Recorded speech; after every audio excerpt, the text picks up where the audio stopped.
Igreja Cristo é Vida, a sua cidade refúgio.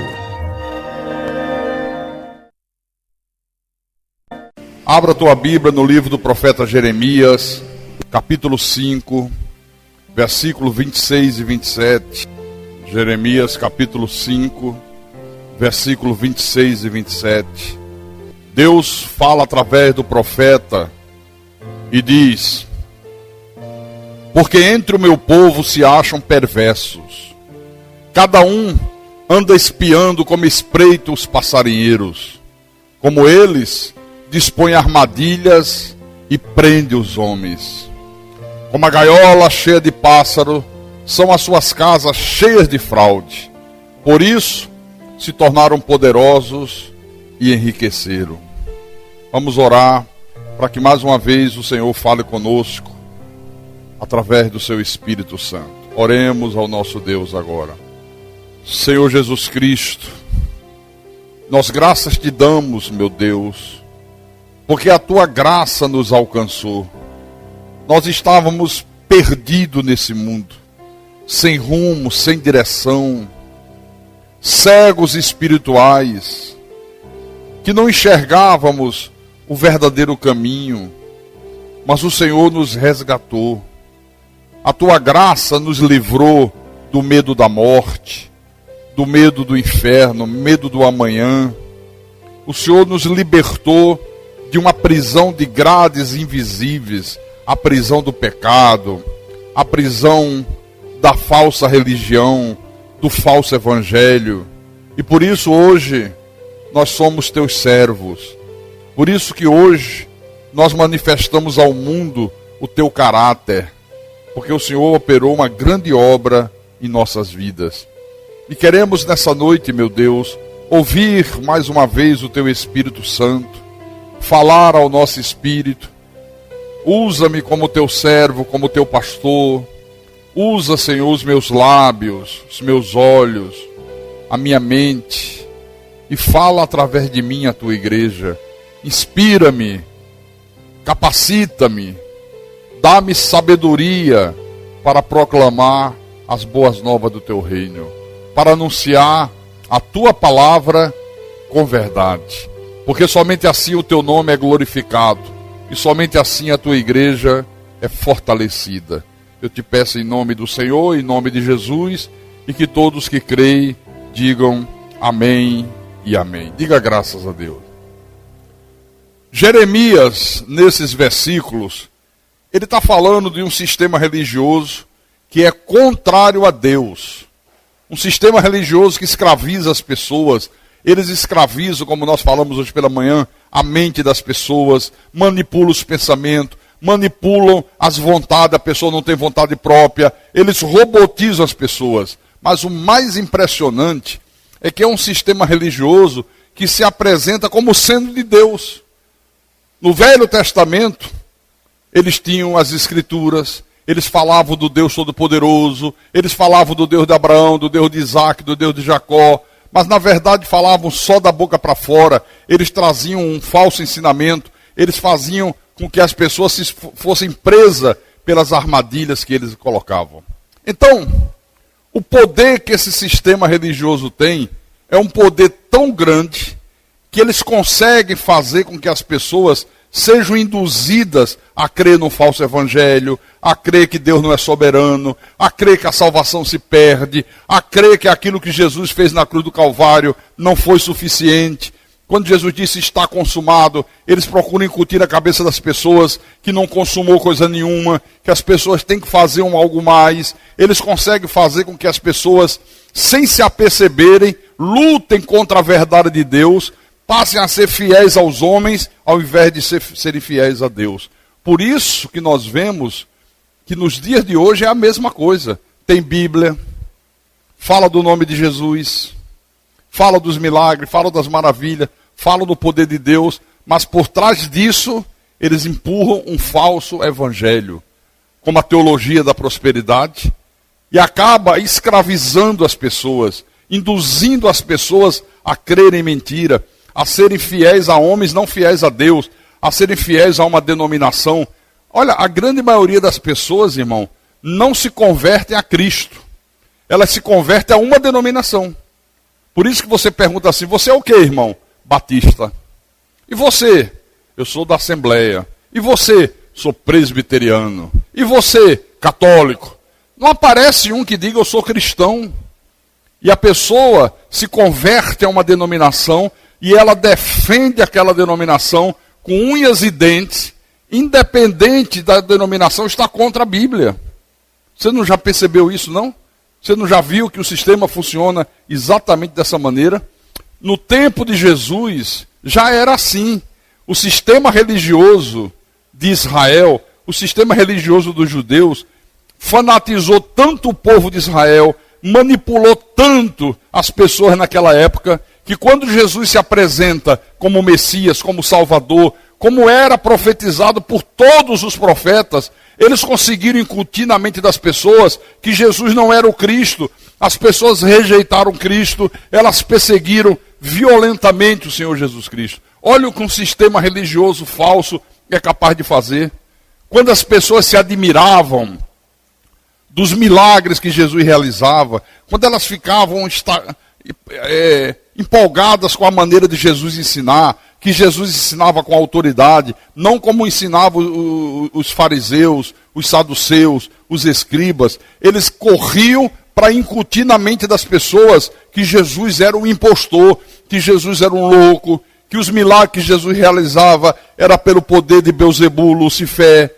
Olha, tudo isso posto na cabeça das pessoas. O que acontecia? O que acontecia e aconteceu e acontece é que as pessoas, quando estão debaixo desse poder da falsa religião, elas preferem se manterem fiéis ao sistema religioso e darem as costas para a verdade divina. Aconteceu no judaísmo, acontece nos dias de hoje também. As pessoas estão tão fanatizadas, tão escravizadas, as suas mentes estão tão dominadas pelo sistema religioso, que elas preferem serem fiéis a uma denominação, a um grupo religioso, do que ser fiel ao Deus Todo-Poderoso. No livro de João, João capítulo 9, versículo 22, eles interrogaram um cego que havia sido curado pelo Senhor Jesus Cristo. Queriam saber quem foi que curou, quem não foi que curou, como é que deixou de curar. Chamaram os pais do cego. E no versículo 22 disse assim: isto disseram seus pais, porque estavam com medo dos judeus, pois estes já haviam assentado que, se alguém confessasse ser Jesus o Cristo, confessasse ser Jesus o Salvador, fosse expulso da sinagoga. Olha, irmãos, era dessa maneira que as pessoas se sentiam em relação aos líderes da religião judaica. Elas tinham medo. Será que não é a mesma coisa hoje? As pessoas têm medo dos pastores, têm medo dos líderes religiosos. Aqui, elas acreditavam que aqueles líderes de Israel eram donos dela, que eles tinham interferência direta na vida espiritual das pessoas, que eles tinham interferência até na salvação das pessoas, até no seu destino espiritual. Quer dizer, um povo completamente dominado pelo poder, pela autoridade de uma falsa religião dirigida por falsos homens de Deus. É isso aqui. Interessante, né? Já no início do ministério terreno de Jesus, eles já haviam decretado que se alguém confessasse que Jesus era o Cristo, dissesse, não, esse homem é o Messias, esse homem é o Salvador, fosse expulso da sinagoga. Você sabe o que representava naquela época uma pessoa ser expulsa da sinagoga?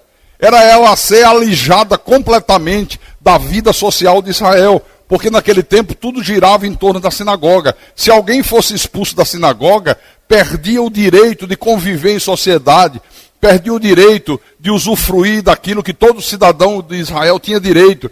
Por exemplo, era expulso da sinagoga, não tinha direito de ter uma licença para comércio, caçavam a licença.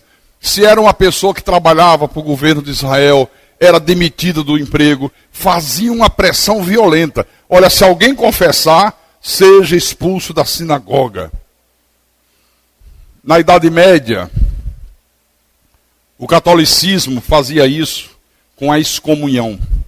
Quando alguém não rezava na cartilha do Papa, o sistema dizia, está excomungado. E a pessoa era vista como se fosse um demônio. Hoje não, hoje excomungam e todo mundo leva na brincadeira, ninguém leva a sério, não vale coisa nenhuma. Mas hoje, no segmento evangélico, fazem a mesma coisa. Olha, se não fizer isso, se não fizer aquilo, tira o cartão de membro. Tirando o cartão de membro é como se tirasse a salvação da pessoa. Expulsam da igreja, consideram a pessoa uma herege, consideram a pessoa endemoniada. A mesma coisa. Então, já naquele tempo, as pessoas sabiam qual era o preço que elas tinham que pagar por seguir os ensinamentos daquele homem que eles diziam que era um louco, que eles diziam que era um endemoniado, que eles diziam que era um homem usado por Lúcifer. Então elas já sabiam que o preço era muito caro. E vou dizer, não era caro naquela época, não, continua sendo muito caro hoje. Se você abraça a verdade do Senhor Jesus Cristo, se você se torna um verdadeiro servo de Deus, você tem que estar consciente que há um preço que você tem que pagar. E esse preço é muito caro. Você vai ser rejeitado pela sociedade religiosa, você vai ser visto como herege, você vai ser considerado uma lepra no meio de todos. Já era naquele tempo. Aqui no versículo 24, desse mesmo capítulo 9 de João, então chamaram pela segunda vez o homem que fora cego e lhe disseram, dá glória a Deus, nós sabemos que esse homem é pecador. Não conseguiam ver Jesus como Deus. Não, dê glória a Deus, não dê glória a ele não, esse homem é um pecador. Você vê, eles tentavam de todas as formas incutir na cabeça do povo que Jesus era um simples pecador, que Jesus era um homem possesso de demônio, que Jesus era um homem perturbado. Então, qualquer que decidisse seguir Jesus seria literalmente alijado do convívio social de Israel. O preço era muito caro, irmão. Aqui no capítulo 10 de João, na sequência, né? Capítulo 10, versículo 19. Por causa dessas palavras, rompeu nova dissensão entre os judeus. Muitos deles diziam, ele tem demônio e enlouqueceu, porque o ouvis. Diziam que Jesus era louco.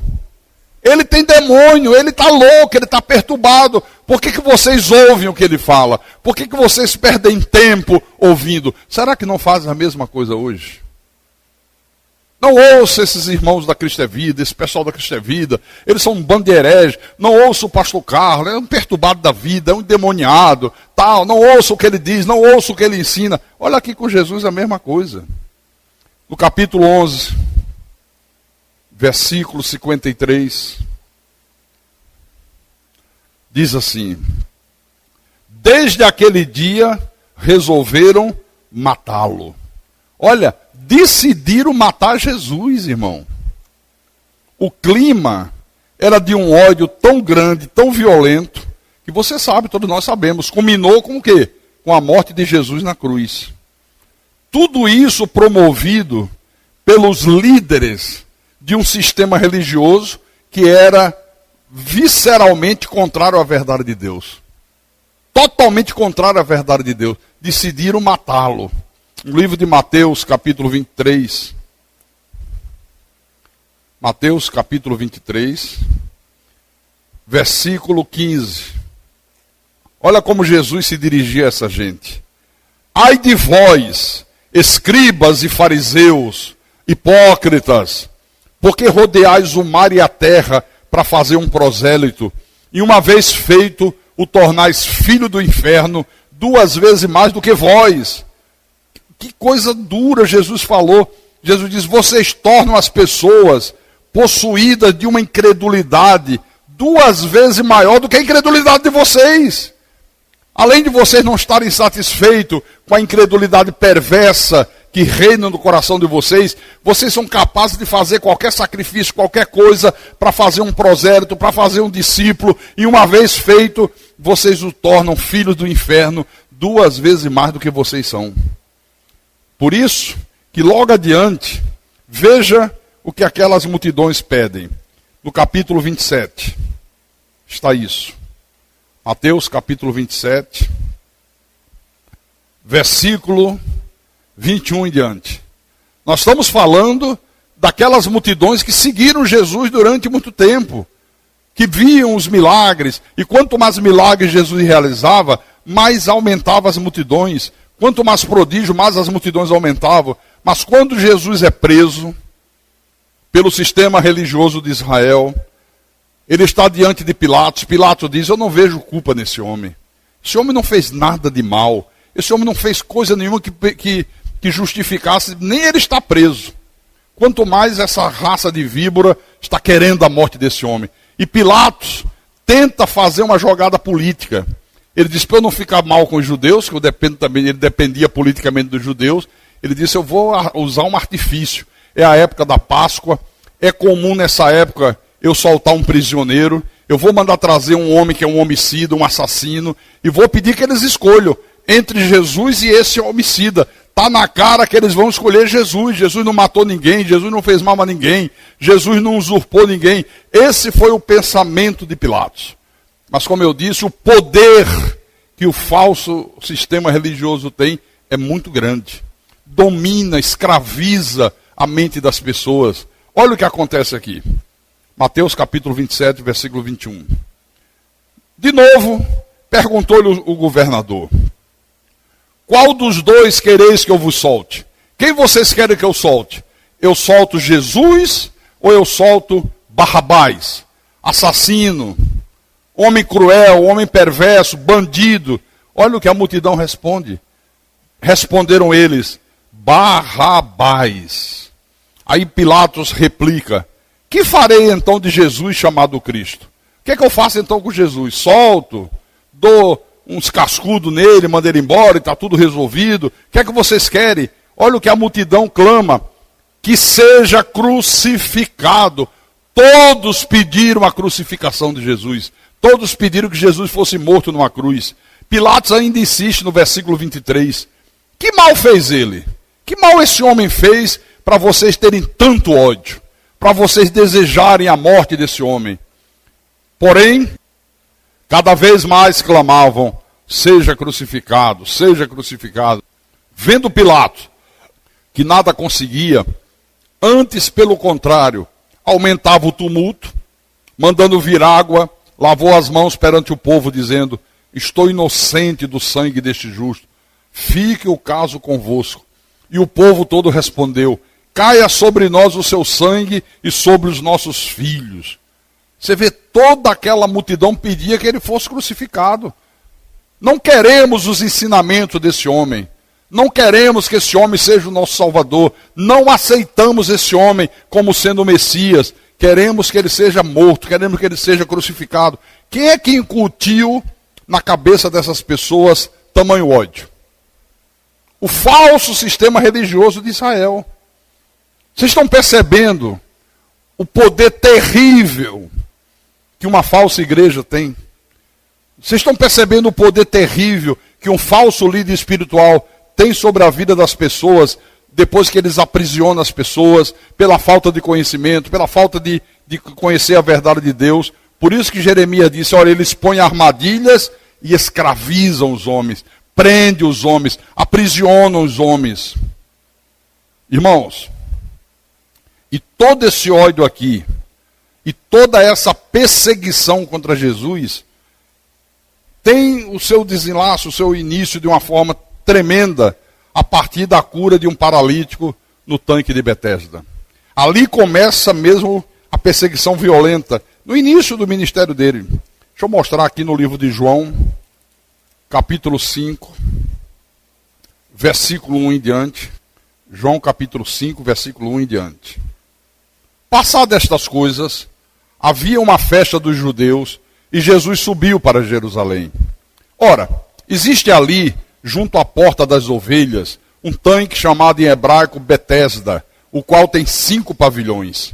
Nestes jazia uma multidão de enfermos, cegos, coxos, paralíticos, esperando que se movesse a água, porquanto o anjo descia em certo tempo agitando-a, e o primeiro que entrava no tanque, uma vez agitada a água, sarava de qualquer doença que tivesse. Não era anjo, coisa nenhuma, isso era uma superstição que os judeus tinham.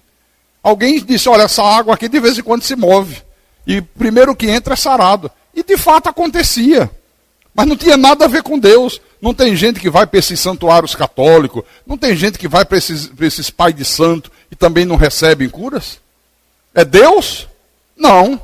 Deus não faria isso. Deixar uma multidão de gente doente, paralítica, cego, coxa, tudo quanto é enfermidade, há anos e anos e anos. E quando se movia a água, um entrava e o resto continuava doente. Nosso Deus não faz isso aqui, mas isso acontecia. Versículo 5. Estava ali um homem enfermo, havia 38 anos. Você sabe que uma pessoa está crendo numa mentira, esperando uma solução para os seus problemas durante 38 anos? Quantos anos nós passamos numa falsa religião? Quantos anos nós passamos escravizados por falsos líderes espirituais? Esse homem estava há 38 anos esperando uma cura. Versículo 6. Jesus, vendo-o deitado e sabendo que estava assim há muito tempo, perguntou-lhe, queres ser curado? E o homem respondeu, Senhor, eu não tenho ninguém que me ponha no tanque. Quando a água é agitada, pois enquanto eu vou, desce outro antes de mim. Então Jesus disse, levanta-te, toma o teu leito e anda. E imediatamente o homem se viu curado, e tomando o leito, pôs-se a andar, e aquele dia era sábado, era o dia de descanso. Por isso, disseram os judeus a que fora curado, hoje é sábado, não te é lícito carregar o leito. Olha como era a religião judaica. O dia de descanso para eles se tornou uma coisa tão pesada, porque eles criaram tantas regras, tantas normas, que não tinha nada a ver com o dia de descanso instituído por Deus, que até você carregar uma cama, uma mala, você estava transgredindo o dia de descanso. Você estava profanando o dia do Senhor. Porque era isso. Você não sabe que hoje é sábado? Você não sabe que não é lícito dia de sábado carregar o teu leito, como você está carregando? Ao que lhe respondeu o homem, o mesmo que me curou me disse, toma o teu leito e anda. Aí eles perguntaram, quem é o homem que te disse, toma o teu leito e anda? Quem foi que te disse isso? Quem foi que está dando essas ordens absurdas? Quem é que está dando esses ensinamentos heréticos? Era isso que eles estavam dizendo. Quem é esse herege? Quando nós trazemos hoje a verdade do Evangelho da Graça de Deus, será que não é a mesma coisa que diz? Quem é que está ensinando a vocês que salvação não se perde? Quem está ensinando a vocês que há um povo que Deus predestinou em amor? Quem é que está ensinando a vocês que Jesus não morreu por toda a humanidade? Quem é que está ensinando a vocês que o homem não tem livre-arbítrio? É a mesma coisa. Versículo 13. Mas o que fora curado não sabia quem era, porque Jesus se havia retirado por haver muita gente naquele lugar. Mais tarde, Jesus o encontrou no templo e lhe disse, olha que já estás curado, não peques mais, para que não te suceda coisa pior. O homem retirou-se e disse aos judeus que fora Jesus quem o havia curado. E os judeus perseguiam Jesus porque fazia estas coisas no sábado. Tem umas coisas interessantes aqui nesse episódio. Em primeiro lugar, por ironia, o nome desse tanque aqui chamado Betesda significava o tanque da misericórdia. Só que aqui nunca existiu misericórdia nenhuma. O que menos havia nesse lugar é misericórdia. Mas o fato mais importante dessa história aqui é que por causa de Jesus ter exercido sua misericórdia, ele foi misericordioso com aquele homem, por causa disso ele passa a ser perseguido com ódio violento pelos líderes da religião judaica. Ele já andava virado, porque Jesus afirmava que era Deus. Eles já tinham ficado com muito ódio, porque Jesus pouco antes tinha entrado no templo, expulsou os vendilhões do templo. Eles disseram, quem é esse? Com que autoridade você faz isso? Já estavam irados porque o povo dizia, ele ensina como quem tem autoridade, e não como os escribas e como os fariseus. Só que o ódio agora se torna avassalador contra Jesus a partir desse milagre aqui. Um milagre impressionante, que foi a cura de um homem doente, um homem paralítico, havia 38 anos. Não foi um milagrezinho qualquer.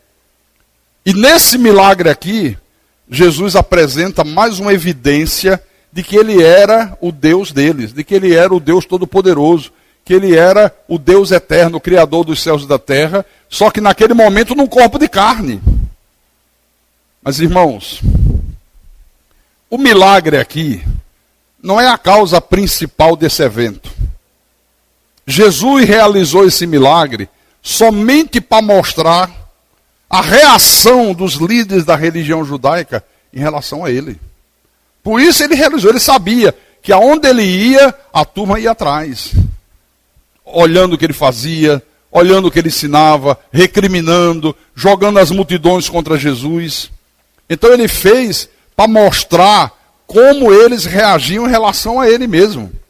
E a partir daqui, começa um ódio tão violento contra Jesus, que faz com que aquelas pessoas que seguiam Jesus só por curiosidade, dos milagres que ele realizava, que seguiam Jesus só por causa dos pães e dos peixes que ele havia multiplicado, eles despertam tanto ódio na mente das pessoas, que elas abandonam Jesus e se posicionam ao lado da falsa religião. Não é impressionante isso aqui? Um povo escravo de superstições. Não, a água se move. Olha, o que tem de gente escravo de superstições, eu era um. Superstições. Não, se você ungir a cabeça com óleo, Deus te cura. Não, se você botar um copo com água na frente do rádio, o Espírito Santo vai abençoar essa água, vai curar o doente, vai libertar o viciado. Não, se você levar esse sal que está ungido e colocar na comida do teu filho que é viciado, Deus liberta o teu filho do vício. Olha, tudo isso são superstições. A superstição aqui era imaginar que alguma coisa fazia a água se mover de vez em quando e que o primeiro que entrasse era curado. E no meio desse monte de superstições, Jesus cura um homem que estava há 38 anos enfermo, independente da fé desse homem. Preste atenção nisso. Jesus cura o homem independente da sua fé. E o versículo, aqui o final do versículo 9, eu queria que você lesse outra vez. Diz que aquele dia era sábado. Era o dia de descanso. Aqui está o X da questão. Eles já vinham nutrindo um ódio muito grande contra Jesus. Mas o gatilho que desencadeou um ódio e uma perseguição mortal foi esse fato aqui. Esse foi o fato principal. E tem 3 coisas nessa história que eu queria que vocês percebessem, por favor. Primeira coisa, a maravilhosa misericórdia do Senhor Jesus Cristo em relação a esse homem aqui. Segunda coisa, o impressionante ódio dos judeus e do povo que vivia na religião judaica. Terceira coisa que você tem que perceber aqui, a incrível indiferença e a terrível ingratidão que estava dentro do coração desse homem que foi curado. São 3 coisas importantíssimas. Em primeiro lugar, vejam a compaixão de Jesus. Irmãos, o nosso Deus é um Deus de compaixão. Ele sente compaixão do seu povo quando vê o seu povo escravo do pecado. Por isso que ele nos libertou. Por isso que hoje nós somos nova criatura. Por isso que hoje nós cremos nele. Por isso que hoje nós vivemos uma vida reta, uma vida santa. Jesus sente compaixão dos nossos problemas. Por isso, quando nós enfrentamos problemas na vida, ele vem de lá e nos dá livramento. Isso é a compaixão de Deus. Vocês estão percebendo que ele demonstrou compaixão por um homem a quem ninguém tinha demonstrado compaixão? Ninguém. O versículo 7 prova isso. Olha o versículo 7. Queres ser curado? Aí ele disse, Senhor, não tenho ninguém que me ponha no tanque quando a água é agitada. Pois enquanto eu vou, desce outro antes de mim. Ninguém nesses 38 anos disse, ô homem, por favor, passe na minha frente, deixa eu te ajudar. Você já está aqui há 38 anos, você já está há tanto tempo sofrendo, deixa eu te dar uma mãozinha. Não havia misericórdia da parte de ninguém. Mas houve misericórdia da parte de Deus. Diga glória a Deus por isso. Qualquer semelhança com a maioria das igrejas hoje não é mera coincidência. Se fala muito de misericórdia, mas você pouco vê misericórdia. Se fala muito de amor, você pouco vê amor. Se fala muito de justiça, você pouco vê de justiça. Então esse homem aqui, não fazia a mínima ideia de quem era Jesus. Jesus chega, escuta, você quer ser curado? Olha, Senhor, eu já desisti, não tenho mais esperança. O senhor está vendo, eu sou paralítico. Eu não tenho condições de me locomover. Quando eu penso em fazer alguma coisa, outro já tomou minha frente, já entrou no meu lugar. E eu fico sempre esperando, e já se passaram 38 anos. Mas ele não sabia que diante dele estava o Messias. Ele não sabia que diante dele estava o Deus Todo-Poderoso. Ele não fazia a mínima ideia de quem estava falando com ele. Esse homem não era convertido, não era religioso, mas mesmo assim, Jesus se vira para o homem e diz: levanta-te, toma o teu leito e anda. Presta atenção nisso aqui. As curas de Deus são completas e instantâneas. Quando Deus cura alguém, Deus cura completamente, instantaneamente. Deus não faz cura em doses homeopáticas. Deus não concede cura em suaves poções semanais, como esses picaretas ensinam. Não, isso não tem nada a ver com Deus. As curas de Deus são instantâneas e completas. Diga graças a Deus por isso. Levanta-te, toma o teu leito e anda. Esse homem ficou curado instantaneamente. E não foi aos pouquinhos. Ele não levantou e disse: oh, ainda estou tão entrevadinho. Não, mas você vai fazer uma correntezinha e cada semana que passar vai melhorando. Não era uma dor de coluna que esse homem tinha. Esse homem estava enfermo havia 38 anos. Amém? Ele precisou de fé para ser curado? Sim ou não? Não. Não precisou de fé, não precisou acreditar em nada. Ele não pediu a Jesus que o curasse. Mas mesmo assim, Jesus vai lá e diz: olha, levanta, toma o teu leite e anda. E o cara deve ter sentido uma energia, um poder sobrenatural no seu corpo, que ele disse: alguma coisa está acontecendo, sentiu as suas pernas se moverem, ficou de pé, pegou o leite e andou. Então esse milagre aqui não foi para demonstrar a fé deste homem. Esse milagre aqui foi para demonstrar que Jesus era Deus, foi para demonstrar a sua compaixão, foi para demonstrar e combater o erro religioso. Este foi o motivo desse milagre. O texto diz que aquele dia era sábado, Shabatum, era o dia de descanso. E essa é a questão principal, Carlos Augusto, desse milagre aqui. Jesus não podia ter feito esse milagre aqui um dia antes do sábado? Podia ou não podia? Ele não podia ter feito 3 dias depois? Mas por que ele cismou de fazer exatamente no dia de descanso? Sabe por quê? Ele fez isso propositalmente para confrontar a liderança religiosa de Israel. Ele disse: toma o teu leite e anda. Será que Jesus não sabia que eles haviam criado um sistema religioso tão profano que proibia as pessoas no dia de descanso de andar mais do que 5 quilômetros, não podia carregar mais do que 5 quilos, não podia apertar um interruptor e acender uma luz, como acontece até hoje lá em Israel? Jesus não sabia disso?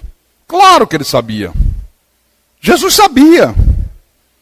Essa gente aqui tinha pervertido totalmente o significado espiritual do guardar o dia de descanso. Dia de descanso era dia de cessar as atividades seculares, era dia de você cessar o lazer, de você cessar os teus trabalhos, as suas atividades sociais, e você dedicar o dia inteiro às atividades espirituais. Esse era o significado de descanso, como é até hoje. Vinha ao culto, por isso nós celebramos culto de manhã, celebramos culto à noite. Dia de você evangelizar, dia de você ficar o dia inteiro envolto pelas coisas espirituais. Isso é o dia de descanso. Lá no Velho Testamento, Jeremias capítulo 17, olha o conceito de dia de descanso. Jeremias capítulo 17, versículo 21. Todos encontraram? Aproveitem e bebam água. Pronto, irmãos? Então vou ler. Assim diz o Senhor: guardai-vos por amor da vossa alma, não carregueis cargas no dia de sábado, nem as introduzais pelas portas de Jerusalém. Esse era o conceito. E era não, é o conceito. O que é isso? Não carregueis carga no dia de sábado, nem as introduza pelas portas de Jerusalém. Isso aqui é o comércio que era feito naquela época. Todo mundo vinha para a cidade de Jerusalém, trazia suas mercadorias, todo mundo vinha fazer comércio. Ele disse, no dia de sábado, não façam isso. Isso aqui representa hoje o trabalho secular, as nossas atividades cotidianas, o nosso lazer, os estudos. Ele disse, no dia de descanso, não façam isso.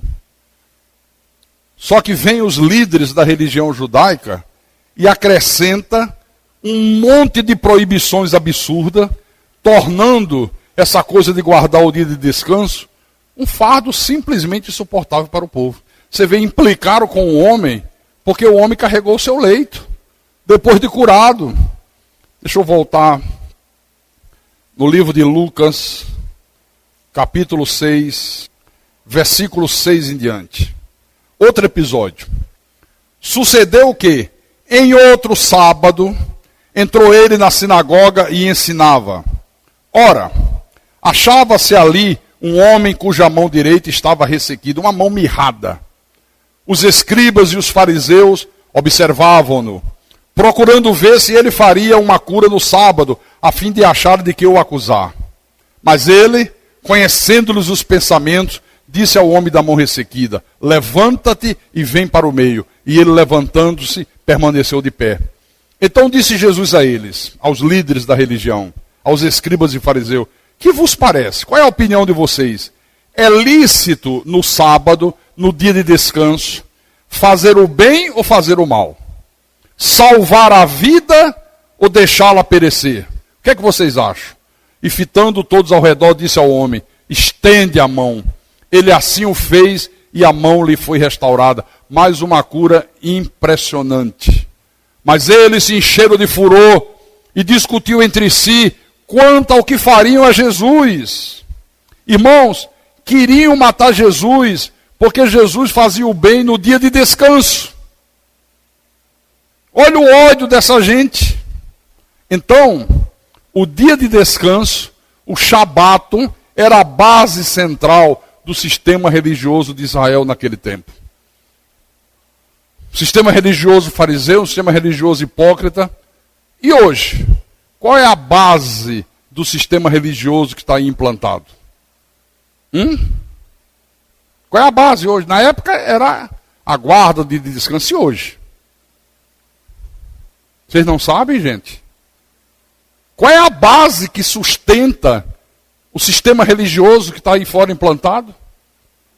Não, o batismo nas águas.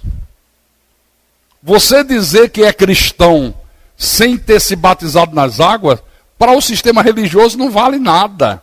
Não, irmão. Jesus disse, quem crê e for batizado. Sim, quem crê e for batizado com o Espírito Santo. Não é batismo de água.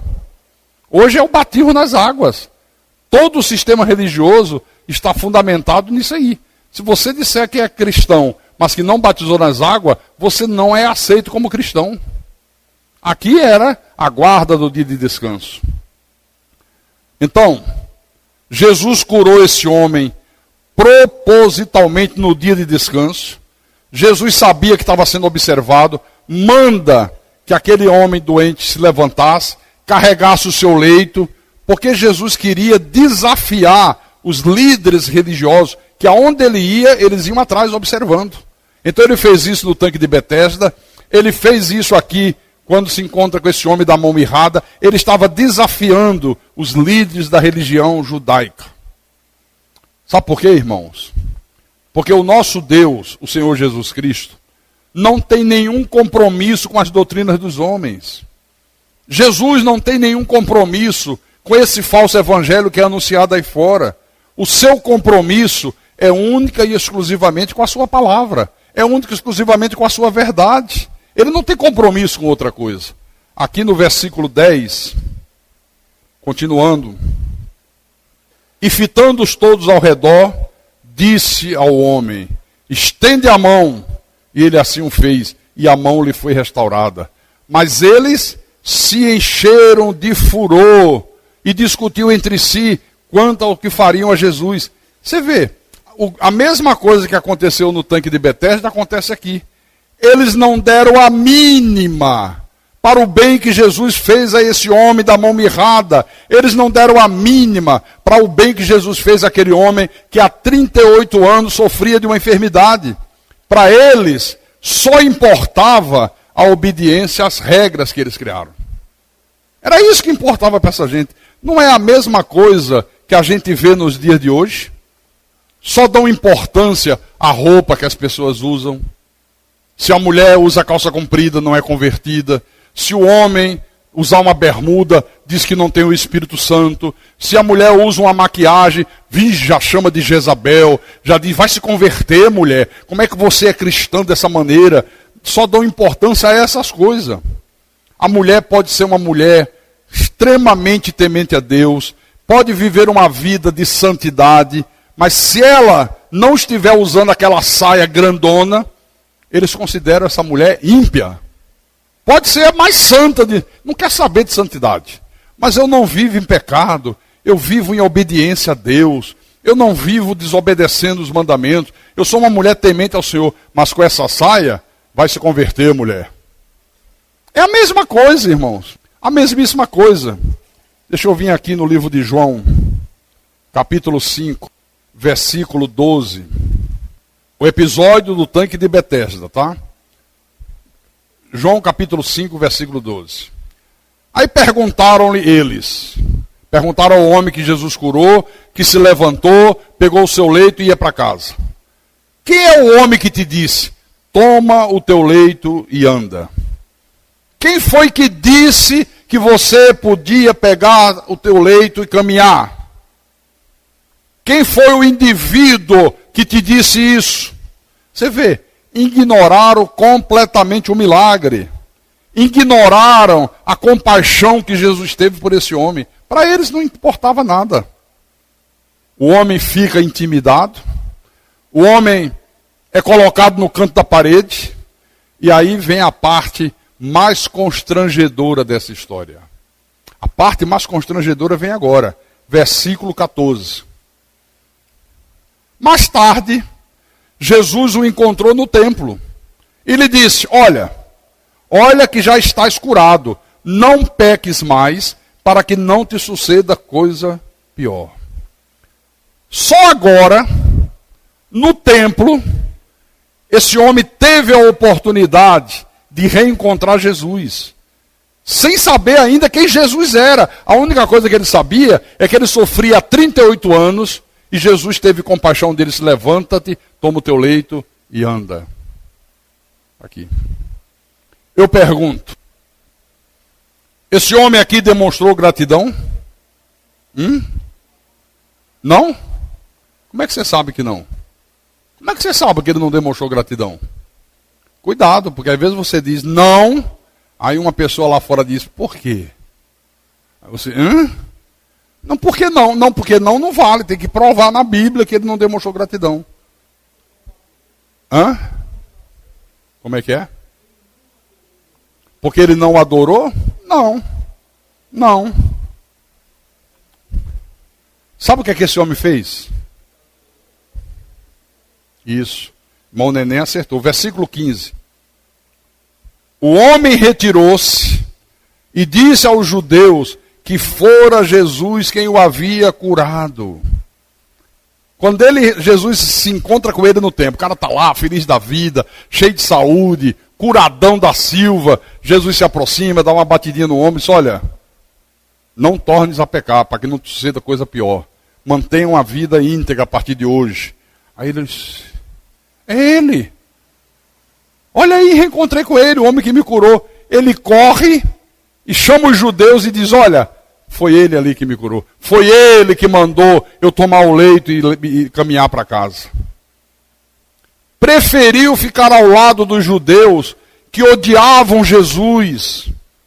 Preferiu se posicionar ao lado da religião falsa. Está aqui. O homem retirou-se, Foi atrás dos judeus, saiu do templo. Venham cá, vocês não querem saber quem foi o homem que me curou? Vocês não estão querendo saber quem foi que me deu a ordem de pegar a cama e sair embora e ir para casa? Venham, está ali no templo, foi Jesus, está ali ele.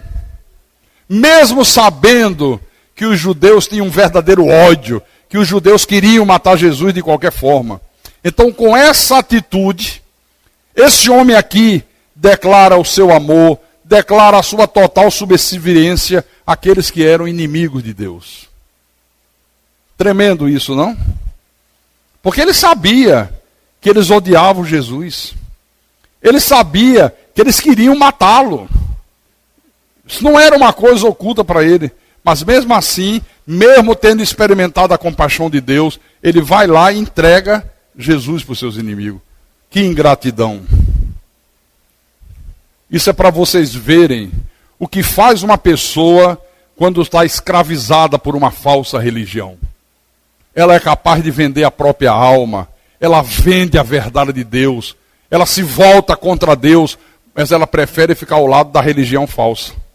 Apesar de ter sido curado, apesar de Jesus ter demonstrado uma compaixão impressionante por ele, compaixão que ninguém demonstrou ao longo dos 38 anos de sofrimento, esse homem vai e declara a sua total lealdade àqueles judeus que odiavam Jesus e que queriam vê-lo morto. Você não acha uma coisa chocante isso aqui? Esse é o caso mais chocante de ingratidão e de incredulidade dentre todas as curas que Jesus realizou. É o caso mais chocante de incredulidade e de ingratidão. Esse homem não teve nenhuma intenção de adorar Jesus, não teve nenhum desejo de seguir Jesus, não teve nenhum desejo de obedecer os ensinamentos de Jesus. A única preocupação desse homem foi ficar bem com os líderes da religião de Israel. Está aqui. A única preocupação dele foi bajular a liderança pervertida de Israel. Será que não é assim que muitos fazem hoje? Você tem ideia quantas pessoas Deus já curou por mera compaixão? E a pessoa diz, não, eu sei que foi Deus que me curou. Não, eu sei que foi Deus que fez isso. Eu sei que foi Deus que fez aquilo. Mas quando é pressionada em relação à verdade da palavra pelos seus líderes, elas preferem ficar do lado dos seus líderes. Quantas milhares e milhares de pessoas ouvem o nosso programa na Rádio Metropolitana? Todos os dias. E elas ouvem, elas conferem na Bíblia, mas elas dizem, tudo bonito, tudo maravilhoso, eu estou conferindo, Jesus disse isso, esse homem está pregando a verdade, mas eu prefiro ficar do lado do meu líder espiritual. Eu prefiro ficar do lado da minha religião. Esse homem aqui prefere receber o aplauso da religião. Não é diferente hoje. Aqui no versículo 16. E os judeus perseguiam Jesus porque fazia estas coisas no sábado. Irmão, isso aqui não é a história de um homem que foi curado e se tornou um cristão. Isso aqui não é uma história de um homem que experimentou o poder de Deus, que provou da misericórdia de Deus e se converteu, se tornou um seguidor de Jesus, um servo de Deus. Não. Isso aqui é a história de um homem que foi curado, experimentou a misericórdia de Deus e se tornou inimigo de Deus. Essa é a história. Por isso, irmãos, quase todas as pessoas que Jesus curou rejeitaram Jesus.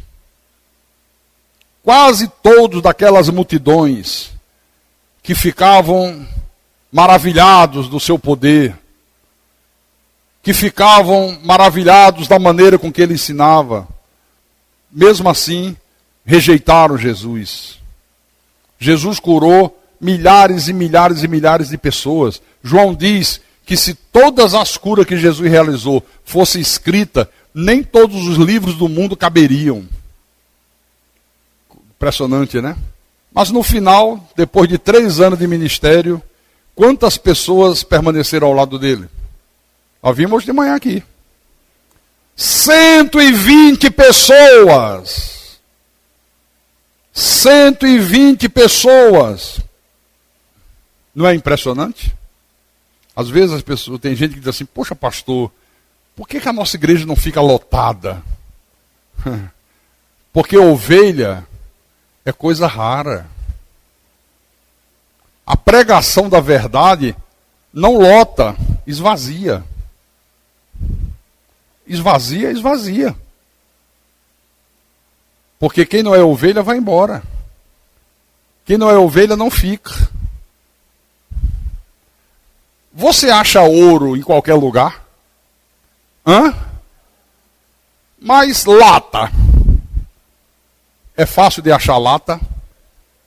É? Bijuteria de lata, aquelas bem vagabundazinhas. Se acha em qualquer lugar, não se acha? Agora uma joia de ouro, um diamante precioso, é fácil de achar? Não é fácil e ainda custa caro. É uma fortuna. Irmãos, o povo de Deus é como ouro. É como um diamante puro. Não está em qualquer lugar. Não se encontra em qualquer lugar. E alguns que tentam se passar por ouro, se passar por diamante, quando a palavra é pregada e eles veem as exigências de Deus para quem faz parte do reino, eles vão embora. Eles se vão.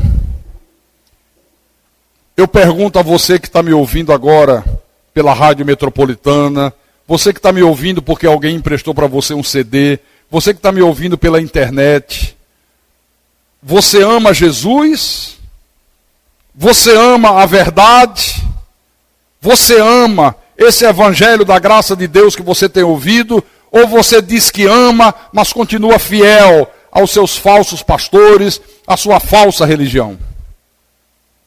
Você ama a verdade ou você ama a mentira? Estou perguntando a quem ouve o nosso programa de rádio. Estou perguntando a você que recebeu um DVD ou recebeu um CD e você ouviu e você diz que palavra maravilhosa, que verdade impressionante. Sim, mas você ama essa verdade a ponto de romper com a tua religião? Ou você diz a verdade é maravilhosa, mas eu não vou romper com o sistema religioso que eu faço parte? É, pela Bíblia, esse homem que diz que é um líder espiritual, que diz que é um mensageiro de Deus, está pregando mentiras. Está me escravizando. É, mas eu prefiro ficar do lado dele. É cruel isso aqui, não é? Vocês estão entendendo? Por isso, irmãos, só quem consegue sair do sistema religioso falso é aquele a quem o Senhor Jesus liberta. Se não for Deus a libertar, não sai. Pode ouvir pregação, pode ouvir mensagem, pode fazer seminário. Quantos já vieram aqui, fizeram seminários teológicos e nunca mais passaram nem na rua Princesa Isabel? Porque preferiram permanecerem fiéis ao sistema religioso. Não, se eu for pregar isso que eu aprendi, vai ficar todo mundo contra mim. Os meus colegas pastores vão me detestar, vão me odiar, vão fechar as portas, não vão mais me convidar para pregar, eu vou ficar isolado. Não, isso não dá para mim não. Irmão, só sai dessa escravidão se Deus libertar. Por isso a letra desse hino aqui, ó. Liberto eu fui de uma prisão, meu Salvador me resgatou, aleluia. Você acha que eu estaria hoje pregando esse evangelho que eu prego, proclamando essa verdade que eu proclamo? Você acha que eu teria saído da religião falsa, da religião do anticristo, se não fosse Deus a me tirar de lá? Não. Humanamente falando, ninguém sai. Porque enquanto nós estamos na carne, a nossa carne é propensa para o mal.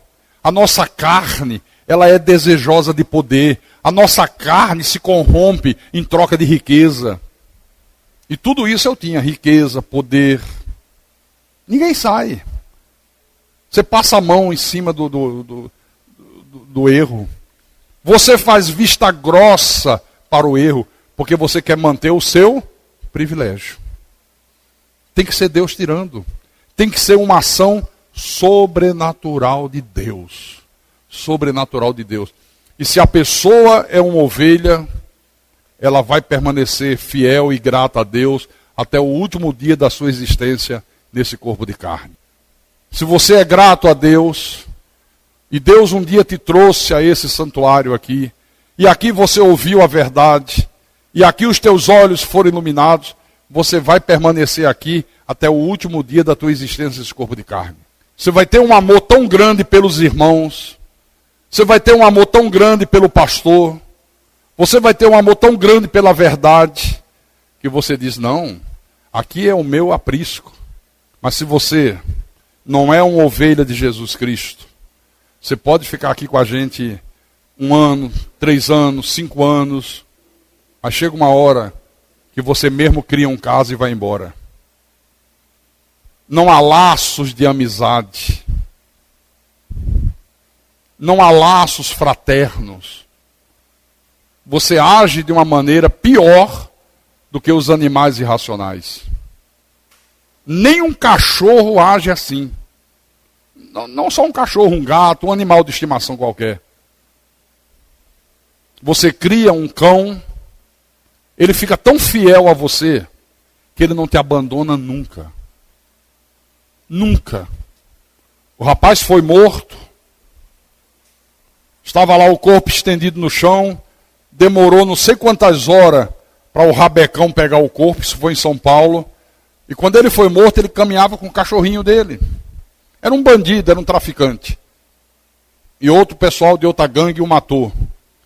E está lá na internet, está no YouTube, o cachorro permaneceu ao lado dele, aquela poça de sangue, e não saiu dali. Quando chega o rabecão, coloca o corpo dentro do rabecão, e o rabecão sai, o cachorro sai louco atrás do carro.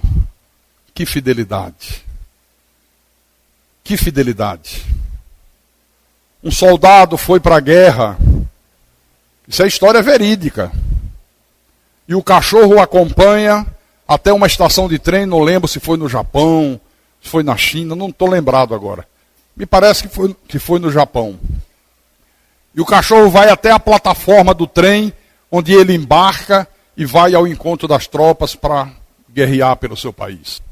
E o cachorro permanece naquela estação de trem, nunca mais arredou o pé dali.